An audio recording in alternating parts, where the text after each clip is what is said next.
You've got India, US to a large extent in terms of what's playing out, and you've got the budget out of the way as well, including the RBI policy.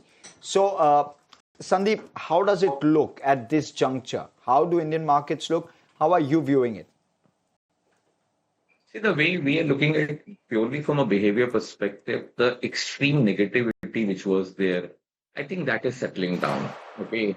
Ray of hope is coming back. So we can say with good amount of confidence that we could have seen the worst, but yet the best is yet to begin. Okay. So we are in that phase where worst is getting over and we are in a consolidation phase. Stock specific, sector specific rotation will start improving. Volume have started picking up because in between the impact cost was very large. I think that is also settling down. So I think I will say the traction has started, activities coming back. People are looking to market again with some sort of smile on their faces. So I think it's a constructive background. See, ultimately, buying or selling is a very behavior perspective. When you are in a relaxed mood, happy about it, then you tend to participate on the long side. So I think that's the environment which is getting changed. So I'm using this as an opportunity to rebalance your portfolio if required. Look at a broader market participation in the back of this, especially small caps and mid caps, because they've been hit much more than the large caps. So yes, the real damage or the carnage was there actually in the mid and small space. They have actually corrected with low volume. So it's not like we have seen extraordinary selling happening in these names, and hence you see the correction. I think correction was largely, as I said, the volume completely disappeared. So these stocks have fallen not from a selling pressure, but from lack of buying perspective. And there's lack of buying. However, the participation comes down significantly, impact cost moves up, and obviously you see a bigger impact. I think that is slightly reversing. A ray of hope is coming back. I think people have started looking into some of these beaten down names also. I think there is a value in these names. So one has to be clear in terms of identify some of these names which has potential to move up significantly from the current level. But I'm not expecting any spark sort of thing move happening immediately. But the way I look at it will be constructive background is there even for the small and mid cap space, particularly for the small cap. How do you look at earnings from for mid caps and small caps? Has it been pretty much in line or better than the large caps? So it's frankly speaking, it was not about the earnings. The earning disappointment in the mid and small was not that meaningful. It was more from a sentiment damage was far bigger than the earning impact. And that has played out. That's the point which I'm trying to highlight. I think that is the trend which is now reversing. And it looks slightly more constructive now. And hence we look for opportunity to participate rather than living with a negative mindset, nothing will happen and let's lie low. I think that phase has changed. And I think people should take advantage of that opportunity, which is quite visible now. Hi, morning. Getting into your sectoral views, you've been ever the bull on the pharma space.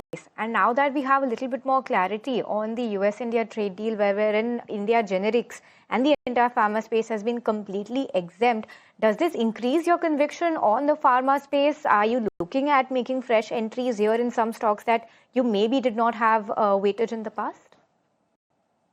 See, we have been constructive on pharma, but they have not performed up to that extent. Okay. As I said in the beginning, it was more of a psychological game where people were slightly irritated or disturbed or not clear about the how it play out. So any sort of uncertainty which was there, I think that is settling down. So I'm remaining very constructive on this space, particularly on the generic side. Okay, now with the multiple deal also getting signed, it's nothing to do with the pharma. I said they were actually exempt also, but it's a more of a psychological relief that these companies, overseas companies, will be more comfortable dealing with the Indian companies, giving the treaty background which is played out, and not only in US and even in other country.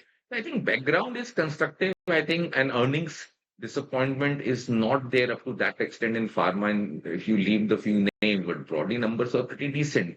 I'm remaining a long-term bull in this space. Interesting, Sandeep. I'll again take a step back and talk macro, right? one of the big reasons why Indian markets have underperformed is because of FII selling. You have a great understanding of what's playing out. Talk to us about whether FIIs now come back, because if they come back, they will likely not look at valuations, and really earnings, valuations will all largely become redundant. It will be all about flows. Talk to us about whether you expect that in the near term, or if so, when. So, so let's understand from a FI behavior perspective, we purely from our predictive analytic thesis, we can say with good amount of confidence that we have seen selling exhaustion, okay, by FPIs. So extraordinary selling, which we have seen for last many quarters, maybe 6 quarters in particular. I think that cycle has peaked out, which means the extraordinary pressure which was there is now slightly released. I'm not saying that one should just look at 1 or 2 day data and get excited about it. What is very important, the reversal of that cycle. That's the first point. Second important thing, which is again linked with the USD INR, because when currency depreciate, obviously it affects more of the FPI in a big way, because they returns that much amount they have to deduct from their overall calculation. So I think that was also playing against them. We as a house, purely on our macro strength, we are actually saying that USD INR closer to 92 mark has actually peaked out. So this cycle or depreciating cycle is also has peaked out or in the final phases of peaking out, which means Rupee has potential to appreciate a bit. And what is more important, Rupee has to stabilize first before it started getting appreciation sort of thing. Some amount of stability, courtesy RBI, some of the steps is settling down now. I think that will also act as a catalyst in terms of FI flow. So relatively, I'm not seeing stronger Rupee. I think what is FI need is stable Rupee, and with improving macro picture and uncertainty related to US trade is also settled because behind us, which means the headwinds which we have seen in the past are settling down. And I think things are looking slightly better from the liquidity point of view. If you really look at India risk appetite has actually corrected a lot, and now we are closer end of it. So which means the probability of market moving up from these level should be there, because the construct is constructive and money also shift on relative basis. We have to also see, though today region is very strong, US market is pretty strong, but I'm very cautious on the global equities, but even the regional equities. So if these market, as and when they correct, India will be beneficiary of that. So we have to keep in mind, if global market corrects in a meaningful manner, India has been a laggard, India has been underperformer. Money will shift because India risk appetite is on the lower side. So money will shift from high risk area to low risk area. So from that perspective, we are saying that 2026 India on relative basis will be definitely be a outlier or some sort of outperformance you can expect from India. Though a lot of people may not agree at this point in time because the amount of underperformance which we have seen. But the background is perfect. The construct is there for this sort of up move which can happen. If you look at the Indian IT, it's pretty much on the receiving end because of the AI trade or anti-AI trade in India, which is happening. You see IT companies being able to change the business models, re-gear themselves for AI-led services going forward, and flows coming back into India from an IT point of view. See, what we have to understand that yes, there is no debate that we have missed that opportunity from the AI tool perspective or the product point of view. What is very important even to implement some of these things, currently the IT services companies, some of these companies has potential to become a AI enabler. Somebody has to adapt these processes also and these tools, which has to be customized, which means that some of the existing IT company will do the needful. So I am not very negative from the current level. In fact, I will look for a buying opportunity at appropriate time, not necessary at this moment, but at some levels, these theses will start getting built that these companies are now emerging as a AI enabler or adapter rather than saying that just the IT services. Is it about valuations? Is it about timing where IT companies are concerned? Because you make a very interesting point that at some point they are bound to come there's bound to be better clarity that it's very difficult to play AI without some of these large IT companies, right? Now, I'm not asking you for names, but is it a time correction? Is it a price correction that you're looking at? And if so, is it maybe 10% more from here? I'm just trying to get a ballpark hint of how much of a correction are you looking at in terms of what it could mean from a buying opportunity perspective? So frankly speaking, it is very difficult to pinpoint. We are not a guy who talks about particular levels which will play out. We believe in inflection point. So extreme inflection point, which is very difficult to project that inflection point will come 10% lower or 8% lower. Okay.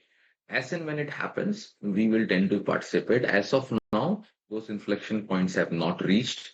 So which means some more correction and maybe more correction in terms of time also is still there. Appropriate time, but you cannot be short at these names. You cannot. One has to look for opportunity. So you can't have a background in your head, where you are extremely bearish. Then you will miss out this opportunity. So you have to settle down that negativity is behind us. At appropriate time, these stocks will also become some meaningful addition to your portfolio. That's the approach we are approaching with this sector. Sandeep, the Capex cycle, you expect a significant pickup there, and would therefore some of the Capex plays also become interesting in terms of a buy, because we've not seen a particularly strong growth in that particular region as well. So could that turn? Is that at an inflection point? I think it is actually other way. Capex cycle has actually peaked out from a slightly medium-term perspective. If I look at, maybe it's too early to say whether it's again going to pick up, because even current government focus is more on the consumption side, which has been neglected. The GST reform or income tax reform, which we have seen, is actually moving in a direction to boost the consumption. At this point in time, I'm not very extraordinary bullish on the Capex cycle. Rather, I will play a consumption theme in the difficult environment. That does not mean we are negative on the space. We are very constructive on the large infra space. Opportunities be meaningful, and these stocks have also corrected. But I'm not very gung-ho about from a purely, if I have to look at from a Capex cycle point of view. I think consumption would be a better theme over Capex. Best would you play consumption, Sandeep? How best would you play consumption? So consumption is a very broad theme. You can participate in select through FMCG names. We like some of the food processing company because they're the biggest beneficiary of GST things. And within consumption, like you have seen, one round of cycle in auto has played out very well. So it's a broader theme. You have to now identify the stock specific opportunity. I will not say within a consumption name. It's a very large range which we are talking about. So one has to be very stock specific to look for opportunity, and you have to identify some of these names because in consumption nothing is still not very cheap. You can't say that this is very attractive levels. So we have to look at on the relative basis, relative underperformance which the sector has seen for a while, and if you see some opportunity from a growth perspective, those are the names one can look into it. Okay, Sandeep, thank you so much for joining us this morning. It's always great speaking with you. Viewers, of course, that's Sandeep Tandon of Quant Mutual Fund giving his views with regard to what he's penciling in as a year of outperformance where Indian markets are concerned, even though at the moment